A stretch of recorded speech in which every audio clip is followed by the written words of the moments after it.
మా అమ్మ BC leader, ఈ స్టేట్లోనే ఫైర్ బ్రాండు. అసవంటి ఆమెను పట్టుకొని సీఎం రేవంత్ రెడ్డి ఇష్టం వచ్చినట్టు మాట్లాడతాడా? బీసీ మహిళ చేత కన్నీళ్ళు పెట్టిస్తాడా? మేమేమన్నా రేవంత్ రెడ్డి కాలు పట్టుకోవాలనా? వారం కిందట కొండా సురేఖ డాక్టర్ కొండా సుష్మిత చెప్పిన మాటలు ఇవి. మంత్రి గారి మాజీ ఓఎస్డి సుమంత్ ని అరెస్ట్ చేయడానికి పోతే పోలీసులకు అడ్డుపడ్డ సుష్మిత ఇక అదే ఫైర్ మీద సీఎం రేవంత్ రెడ్డితో సహా మంత్రులందరినీ ఏకి పారేసింది. పొంగులేటిని, ఉత్తమ్ కుమార్ రెడ్డిని పొట్టుగా తిట్టింది. తల్లికి దగ్గ ఫైర్ బ్రాండ్ అనిపించుకున్నదని అభిమానులంతా సంబరపడుతుంటే ఆ ఫైర్ మీద నీళ్ళు చల్లింది మంత్రి కొండా సురేఖ. కుటుంబంలో వచ్చినట్టే మా పార్టీలో కూడా ఏదో మిస్అండర్స్టాండింగ్ తోటి కొన్ని గొడవలు రావడం జరిగింది. మరి కుటుంబం అన్నాక అందరం కలిసి నడవాల్సిందే.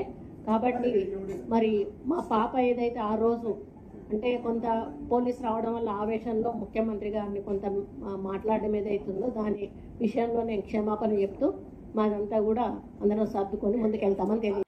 హే గదంతా ఉట్టిదే. మా పాప పోలీసుల ముంగట ఏదో ఆవేశంలో మాట్లాడింది. మిస్అండర్స్టాండ్ చేసుకొని సీఎం రేవంత్ గురించి తప్పుగా మాట్లాడింది. ఆమె తరపున సీఎం సార్కు నేను సారీ చెప్తున్నా అని మైక్ల ముంగట చెప్పింది మంత్రి కొండా సురేఖ. గురువారం కేబినెట్ మీటింగ్ అయినాక సహామంత్రి పొంగిలేటితో కలిసి కూర్చొని కుటుంబం అంటే చిన్న చిన్న గొడవలు వస్తుంటాయి, సర్దుకొని ముందుకు పోవాలి. అయినా మాదంతా కాంగ్రెస్ కుటుంబం, టీ కప్పుల తుఫాన్ వచ్చినట్టు మా కుటుంబంలో గిట్ట వివాదాలు వస్తుంటాయి అని వివరంగా చెప్పింది. మేడారం టెండర్ల విషయంలో మంత్రి పొంగులేటి కలగ చేసుకున్నాడని సీఎం రేవంత్ కు కంప్లైంట్ ఇచ్చింది కొండా సురేఖ.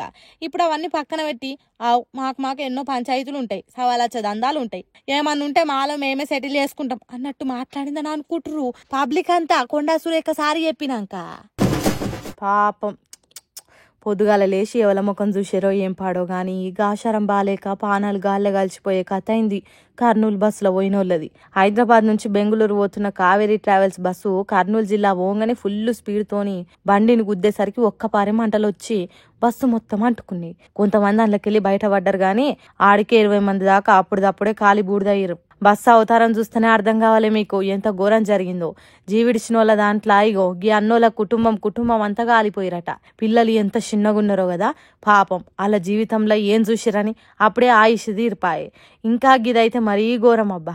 గీ తల్లి కొడుకులు ఇద్దరు బెంగళూరు నుంచి దీపావళి పండుగ కోసం వచ్చి తిరిగి బెంగళూరు పోతుంటే ఇద్దరికిద్దరు లేకుండా పోయిర్రు. వీళ్ళనే కాదు సాఫ్ట్వేర్ ఇంజనీర్లు కొందరు కొలువు పని మీద బెంగళూరు పోతుంటే పాపం వాళ్ళు కూడా చచ్చిపోయిర్రు ఆ మంటలల్ల జిక్కి. ఇట్లా 20 మంది పానాలు బలిగొన్న ఈ మంటలు జీవితం మీద ఎన్నో ఆశలు పెట్టుకున్నోళ్ళు, ఇంటోళ్ళతోని కలిసిపోయినోళ్ళు, అప్పుడే బస్సు ఎక్కినామని ఇంటోళ్ళకి ఫోన్ చేసి హ్యాపీగా బాయిలు చెప్పుకున్నోళ్ళు అందరు ఇట్లా కానరాని లోకాలకు పోయేసరికి ఆ ఇంటోళ్ళంతా శోకంలో మునిగిపోయారు. ఏంది దేవుడా మాకు ఈ గోస అని మొత్తుకుంటుర్రు. మరి ఆ దేవునికి కూడా కార్యక్రమం చూపించాలనిపించలేదో ఏం పాడో గాని అన్యాయంగా గింతమంది పానాలు వాయే. ఇక ఇది చూసినాక బస్సులలో పోవాలనంటేనే ఎంత జంకుతారో ఏమో జనాలు ముందు.